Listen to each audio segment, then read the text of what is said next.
بہک سکوں یہ مجال کیا، میرا رہنما کوئی اور ہے۔ الحمدللہ رب العالمین والصلاة والسلام علی سید الانبیاء والمرسلین، اما بعد فاعوذ باللہ من الشیطان الرجیم، بسم اللہ الرحمن الرحیم۔ الحمدللہ الہادی پروگرام میں حضرت یوسف علیہ السلام کا تذکرہ چل رہا تھا، اور جو ہمیں مسلسل دیکھ رہے ہیں وہ جانتے ہیں کہ یہ سورہ یوسف کی آیت نمبر 3-4 سے ہم نے آغاز کیا، اور اس میں اللہ تبارک و تعالیٰ نے یہاں سے ایک طویل واقعہ جو حضرت یوسف علیہ السلام سے متعلق ہے بیان فرمایا ہے،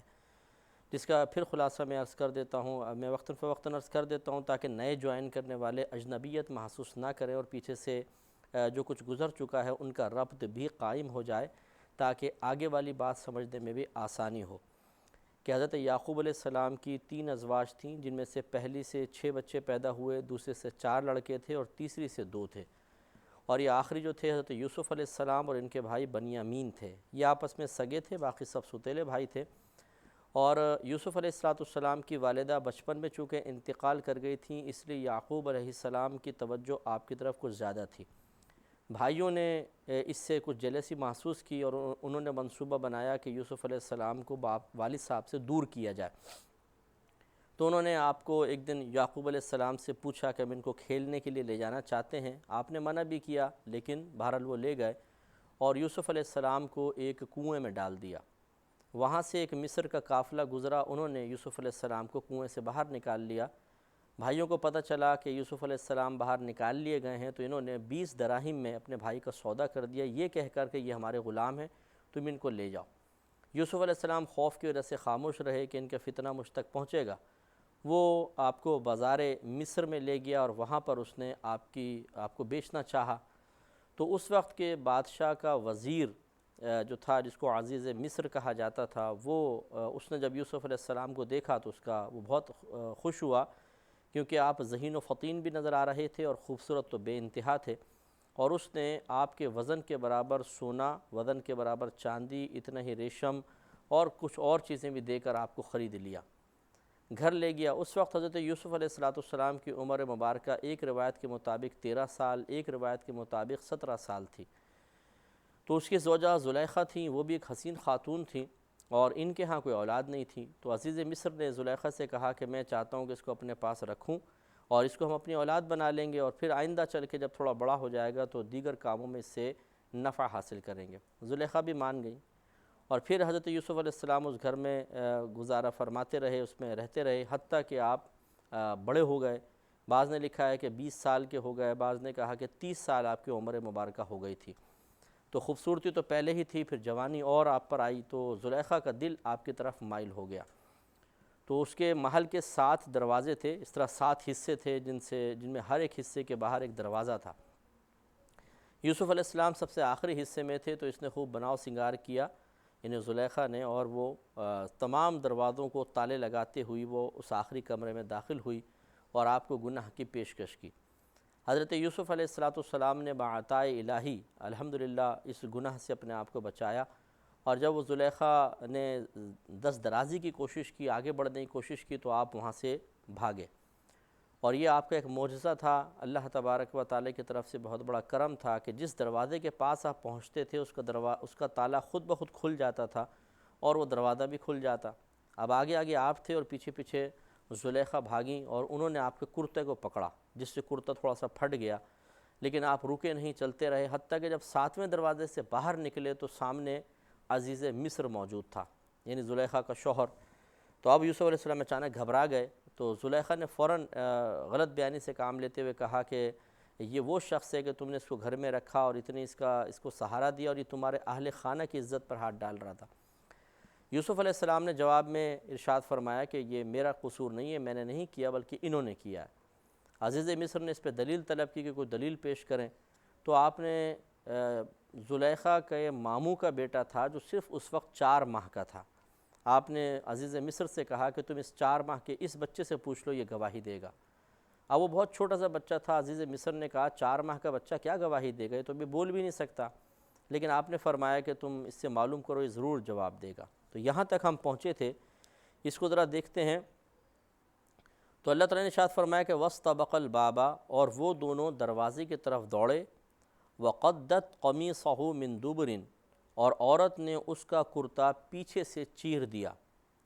وَأَلْفَيَا سَيَّدَهَا لَدَى الْبَابِ، اور دونوں کو عورت کا یہ شوہر جو عزیز مصر تھا دروازے کے پاس ملا۔ قالت، تو زلیخا نے فوراً مکر کیا اور اس طرح کہا کہ ما جزاء من اراد بأہلک سوءا،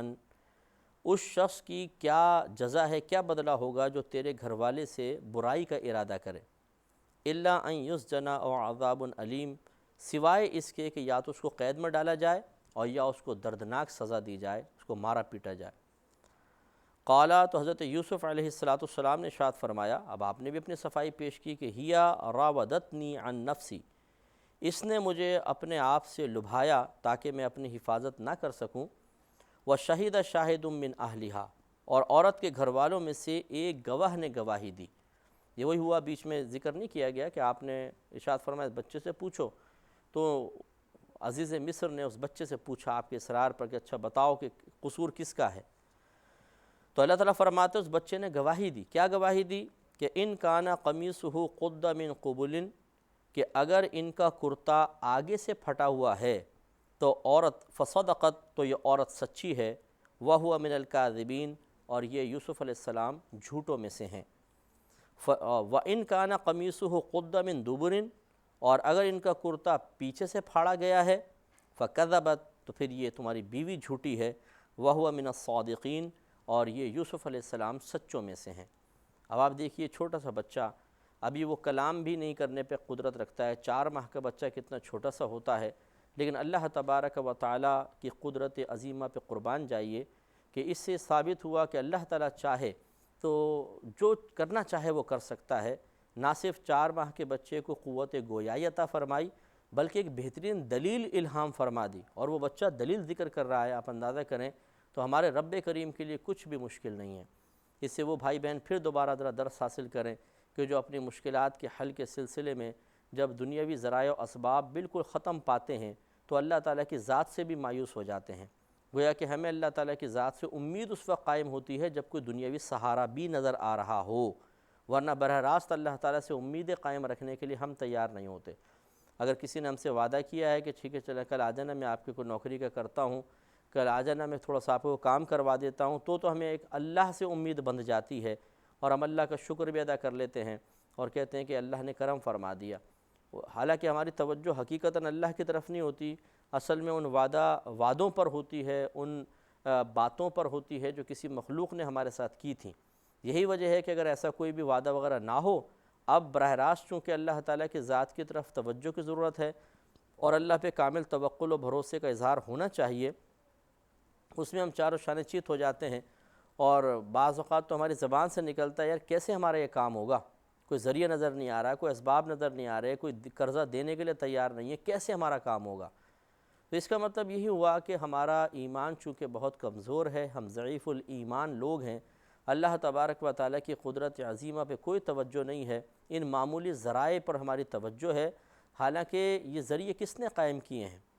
خود اللہ تبارک و تعالیٰ نے قائم کیے ہیں۔ جو رب ان ذرائع کو پیدا کرنے پہ قدرت رکھتا ہے، خود سوچئے کہ ہماری مشکل کو حل نہیں کر سکتا۔ تو اب یہاں پر دیکھیں کہ یوسف علیہ السلام اگر وہ بچہ گواہی دینے والا نہ ہوتا تو عزیز مصر کو یہی بدگمانی پیدا ہوتی کہ انہوں نے میری زوجہ کے ساتھ معاملہ کیا ہے اور وہ کیا کچھ نہ کر سکتا، کیونکہ بظاہر وہ دنیاوی منصب والا تھا۔ تو اس وقت ذرا یوسف علیہ السلام کی آپ کنڈیشن دیکھیں کہ کوئی جان پہچان والا یہاں پر نہیں ہے، کوئی خاندان والا نہیں ہے، ایک شخص نے احسان بھی کیا ہے، پھر اس کی زوجہ ہے اور وہ مطلب گھر میں ہے بھی تنہا، اور وہ الزام لگا رہی ہے ایک شخص کے اوپر، آپ پر الزام لگا رہی ہیں، تو کس طریقے سے اگر یہ بچے کا معاملہ نہ ہوتا تو کیسے یوسف علیہ السلام اپنی براعت کا اظہار کرتے؟ لیکن اللہ تبارک و تعالیٰ نے آپ کو کیسے اس مشکل سے نکالا، بالکل جیسے آٹے میں سے بال نکال لیا جاتا ہے، اور بآسانی یوسف علیہ السلام بری ہو گئے۔ تو اس سے معلوم ہوا کہ جیسے اللہ تعالیٰ نے اپنے محبوب بندے کو اس خطرناک سچویشن میں آسانی سے نکلنے کا موقع عطا فرما دیا، وہی رب ہمارا بھی رب ہے۔ جیسے وہ یوسف علیہ السلام پہ کرم فرمانے پہ قدرت رکھتا ہے، ایسا تو نہیں ہے کہ معاذ اللہ ثم معاذ اللہ آپ کا میرا معاملہ جب سامنے آئے گا تو اس کی قدرت کمزور پڑ جائے گی۔ اصل چیز ہے یقین، اللہ پہ یقین قوی ہونا چاہیے، بھروسہ ہونا چاہیے۔ اور ہم بار بار آپ کی خدمت میں عرض کرتے ہیں کہ اس کائنات میں ہونے والے تمام معاملات جس تک ہماری رسائی ہو سکتی ہے، جس کو ہم سوچ سکتے ہیں، ان میں اللہ تبارک و تعالیٰ کی جو کچھ کار فرمائی ہے، جو اللہ تعالیٰ کے تصرفات ہیں، جو اللہ تعالیٰ کے فیصلے نافذ ہو رہے ہیں، ان پہ ہم بار بار غور و تفکر کریں تاکہ ہمارا یقین مضبوط ہو کہ جو رب اتنے بڑے بڑے معاملات اتنی آسانی کے ساتھ کر سکتا ہے تو میرا اور آپ کا مسئلہ حل کرنا اس کے لیے کیسے مشکل ہو سکتا ہے۔ اس لیے ہم نے آپ کو بارہا سمجھایا، دیکھیں ہواؤں کا چلنا، پانی کا نظام آپ دیکھیں کیسے ایک سرکل چلتا ہے، سمندر سے بادل پانی کو لے کے اڑتے ہیں، بارش برستی ہے، پھر وہ پانی جگہ جمع ہوتا ہے ڈیمز وغیرہ میں، وہاں سے آپ کے گھر تک پہنچتا ہے، پھر ہم اس کو خرچ کرتے ہیں، وہ نالیوں سے بہہ کر پھر دوبارہ سمندر میں گرتا ہے، اور پھر وہ اللہ تعالیٰ نے سمندر کو اتنا کثیر نمک والا بنایا ہے کہ وہ گندگی گرتی ہے، کچھ بھی گرتی ہے وہ گل کے ختم ہو جاتی ہے، اور اتنا وسیع سمندر ہے کہ 1/4 زمین ہے اور 3/4 ہمارے یہاں سمندر ہے، تو جو چیز اس میں جاتی ہے وہ ایسا مکس ہو جاتی ہے کہ پتہ ہی نہیں چلتی کہاں چلی گئی، نہ سمندر کے پانی میں بدبو پیدا ہوتی ہے، نہ اسمیل پیدا ہوتی ہے، نہ کوئی گندگی اس میں پروان چڑھتی ہے، صاف فریش پانی ہوتا ہے، پھر دوبارہ وہ بھاپ بن کے اڑتا ہے، پھر بارش بنتی ہے، پھر وہ اس طرح یہ سرکل چل رہا ہے۔ آپ سوچئے کہ اللہ تبارک و تعالی کتنا عظیم قدرت والا ہے کہ اس نظام کو چلا رہا ہے، ہواؤں کا نظام ہے، پانی کا نظام ہے، تقسیم رزق کا نظام ہے، پھر پھول پتیاں پودوں کو آپ دیکھ لیں، ایک ہی زمین ہے، ایک ہی طرح کی کھاد ہے، آپ مختلف اس میں بیج اگا دیں، آم کی گٹھلے لگائیں، سیب اگائیں، انار اگائیں، کنو اگائیں، چیکو اگائیں، کیلا اگائیں، یا 8-10 آپ پھل اگائیں، ایک ہی زمین ہے، ایک طرح کی کھاد ہے، لیکن اللہ تبارک و تعالیٰ نے ہر درخت کے اندر ایک آٹومیٹک فیکٹری لگائی ہے،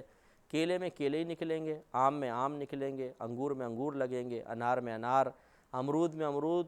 یہ نہیں ہو سکتا کہ کیلے کے درخت کے اندر آم لٹک رہے ہوں اور انار کے درخت کے اندر کیلے آ گئے ہوں، اور بالکل حالانکہ ساتھ ساتھ لگے ہوں گے، ہر ایک کا ذائقہ مختلف، ہر ایک کی توانائی، ہر ایک کی تاثیر اور اثرات بالکل مختلف۔ تو کون یہ ذات ہے جو اتنے ایسے عظیم نظام کو چلا رہی ہے؟ یقیناً اللہ تبارک و تعالی۔ تو ایک دفعہ پھر آپ کی خدمت میں تھوڑی سی باتیں اس لیے عرض کی ہیں کہ ہمت اور حوصلہ رکھنا چاہیے، اگر کسی کام کی تکمیل کے سلسلے میں دیر ہو بھی رہی ہے تو وہ اللہ تعالیٰ کی غفلت کی وجہ سے نہیں ہے، اللہ تعالیٰ کے معاذ اللہ بخل کی وجہ سے نہیں ہے، اللہ تبارک و تعالیٰ کے ظلم کی وجہ سے نہیں ہے، اللہ تعالیٰ کے معاذ اللہ آپ سے ناراض ہونے کی بنا پر نہیں ہے، اللہ تعالیٰ ایک حکمت کے تحت انسان سے چیز کو دور کر دیتا ہے یا آزمائش میں ڈالتا ہے، اور یہ امتحان ہے، اس امتحان میں ہمیں پورا اترنا چاہیے۔ تو فوراً یہ سوچ لینا کہ جی شاید اللہ کے خزانوں میں کمی آ گئی ہے، یا معاذ اللہ ثم معاذ اللہ اللہ تعالیٰ ایسا میرے معاملے میں خاص طور پہ مجبور ہو گیا ہے کہ میرا مسئلہ حل نہیں کر سکتا، یہ انتہائی احمقانہ سوچ ہے، اس کو ختم ہونا چاہیے۔ تو حضرت یوسف علیہ السلام کی براعت اللہ نے ظاہر کرنا چاہی تو 4 ماہ کے ایک بچے کو توفیق دے دی، اور اس نے کلام کیا اور باقاعدہ ایک مضبوط دلیل پیش کی جس سے زلیخا کا جھوٹ ظاہر ہو گیا اور یوسف علیہ السلام بری ہو گئے۔ چنانچہ فلما رآ قمیصہ، پھر جب عزیز مصر نے یوسف علیہ السلام کی قمیص دیکھی، قد من دبر، تو اسے پیچھے سے پھاڑا گیا تھا۔ اس نے کہا، اس بچے کی بات سن کے فوراً کہا کہ چلیں دیکھتے ہیں، پتہ چلا جی پیچھے سے پھٹا ہوا ہے۔ تو یہ اس بات کی دلیل تھی اگر آگے سے پھٹا ہوتا تو یقیناً یوسف علیہ السلام آگے بڑھ رہے ہوتے، پھر وہ حملہ کرتی، آگے سے پھٹتا، اور پیچھے سے پھٹنا اس بات کی علامت تھا کہ آپ بھاگ رہے ہوں گے تو پیچھے سے اس نے کھینچا تو اس وجہ سے پھٹ گیا۔ تو ایک خلاصے کلام یہ کہ ظاہر ہو گیا کہ زلیخا نے جھوٹ کہا ہے اور قصور ان کا ہے، حضرت یوسف علیہ السلام کا نہیں ہے۔ قالا، تو عزیز مصر بولا، انہ من کیدکن، بے شک یہ عورتوں کے فریب میں سے ہے، یعنی فوراً اس نے کہا کہ واقعی عورتیں بڑے پرفریب ہوتی ہیں کہ اگر یہ کسی بے گناہ کو پھنسانا چاہیں تو بہت آرام سے پھنسا سکتی ہیں۔ ان کیدکن عظیم، بے شک تم عورتوں کا مکر، تمہارا فریب بہت ہی بڑا ہے۔ اب اس سے ذرا غور و تفکر کریں کہ یہ پچھلے دنوں میں نے پہلے بھی تھوڑا سا اس پہ اشارہ کیا تھا، پچھلے دنوں ایک بڑا مسئلہ اٹھا تھا کہ جی زنا بالجبر جو ہے، اگر کسی عورت کے ساتھ کچھ زیادتی ہوئی ہے اور وہ FIR کٹانے کے لیے تھانے جاتی ہے تو تھانے والے یہی کہیں گے کہ پہلے آپ اس پر گواہ لے کر آئیں۔ تو معاملہ یہ اٹھا تھا کہ ایک عورت جس کے ساتھ ایسا معاملہ وہ کہاں سے گواہ لے کر آئے گی. گویا کہ ان کا کہنے کا مطلب یہ تھا کہ بس عورت آ کے کسی کے خلاف بھی بولے تو تھانے والوں کو چاہیے فوراً ایف آئی آر کاٹ دیں کیونکہ وہ عورت مظلومہ ہے. تو یہ ذرا تھوڑا سا ایک ہی جہت کیوں دیکھتے ہیں، ذرا دوسری جہت بھی دیکھ لیں، اس واقعے پہ غور و تفکر کر لیں کہ اگر اس عورت نے جھوٹ بولا ہو تو عورتوں کے مکر تو بڑے معروف ہیں، جا کے رونا پیٹنا مچا دے، کوئی شخص کے اوپر اپنے آپ کو پیش کیا، کسی گناہ کی آفر کی، وہ شخص نہیں مانا تو کہا اچھا تجھے بھی پھنسواتی ہوں، اور جا کے تھانے میں جا کے رونا پیٹنا مچا دیا اور انہوں نے ایف آئی آر کاٹ دی تو بیچارے کو پکڑا جائے گا. اس کی ساری مصروفیات ایک طرف، گھر والوں کی بدگمانیاں ایک طرف، کس کس کو وہ مطمئن کرے گا. اور آج کل جیسے میڈیا میں چیز فوراً، میڈیا والوں کو تو مطلب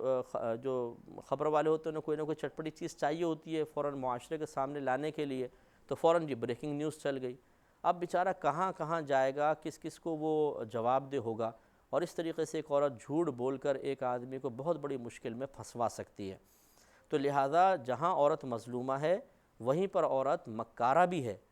میری جو بہنیں سن رہی ہیں وہ برا نہ مانیں، یہ آپ خود بھی مطلب یہ کہ اپنے گھر میں ہی دیکھ لیجئے، جو بہو ہیں وہ کہتی ہیں ہماری ساس بڑی مکار عورت ہے، اپنے بیٹے کو ایسا بہکاتی ہے کہ میرے خلاف ہو جاتا ہے. اسی طرح جو میرے شوہر کی بہنیں ہیں وہ بڑی مکار ہیں، بہت خطرناک ہیں، اپنے بھائی کے کان بھرتی رہتی ہیں اور میرے خلاف سب کو کر رکھا ہے. اسی طرح ساس بھی یہ کہتی نظر آتی ہے اور نندے بھی یہ کہتی نظر آتی ہیں کہ جی ہماری بھابھی جو ہیں، اور ساس کہتی ہے جو میری بہو ہے بڑی مکار عورت ہے، اس نے جیسے میرا بیٹا آیا اسے اپنے قابو میں کر لیا. تو معذرت کے ساتھ یہ تو آپ کی ہم جنسی ایک دوسرے کے اوپر یہ الزام لگاتی ہیں کہ جی عورتیں جو ہیں وہ بہت خطرناک ہوتی ہیں. تو بہرحال کوئی بہن برا نہ مانے، لیکن صحیح یہ ہے کہ اس طرح کی خواتین اگر کوئی آ کے الزام لگائے، جب تک اس کے قول کی سچائی ظاہر نہ ہو کیسے کہہ سکتے ہیں کہ واقعی عورت مظلومہ ہے. لہٰذا شریعت کا قانون بہت اچھا ہے، اگر وہ عورت گواہ پیش کر دے گی تو ایف آئی آر کٹ سکتی ہے ورنہ نہیں کٹ سکتی ہے. اب جو یہ مطالبہ کر رہے تھے یا کر رہے ہیں کہ بھئی عورت کے لیے بس وہ مظلومہ ہے، ایف آئی آر کٹنی چاہیے، اگر وہی عورت آپ کے بھائی پہ الزام لگا دے، آپ کے والد پہ الزام لگا دے، آپ کے بیٹے پہ الزام لگا دے تو کیا ہوگا؟ اس وقت تو پھر فوراً آپ کہیں گے کہ اچھا نہیں پہلے گواہ لے کر آؤ، ہمارا بھائی تو ایسا ہو ہی نہیں سکتا، ہمارے والد تو ایسے ہو ہی نہیں سکتے، ہمارا بیٹا تو ایسا کر ہی نہیں سکتا ہے. تو کیوں؟ اب آپ کو بھائی سے ہمدردی ہوگی، اب عورت سے ہمدردی نہیں رہی. اس لیے شریعت کی بات ماننے میں ہی عافیت ہے. اس پوائنٹ پر آ کے دوبارہ اس بات پہ غور و تفکر کریں. تو عزیز مصر نے بالکل بروقت اور بالکل صحیح کہا کہ اِنَّهُ مِن کَیدِکُنَّ، کہ بے شک یہ تمہارے مکر میں سے ہے، اور اِنَّ کَیدَکُنَّ عَظِیم، بے شک تمہارا مکر بہت ہی بڑا ہے. انشاءاللہ اس پہ مزید کلام ہوگا نیکسٹ پروگرام میں. وآخر دعوانا ان الحمدللہ رب العالمین. میرا رہنما کوئی اور ہے، یہ گمان تھا کئی سال سے، یہ یقین ہے کئی روز سے، میرے دل سے گنبد سبز کا یہ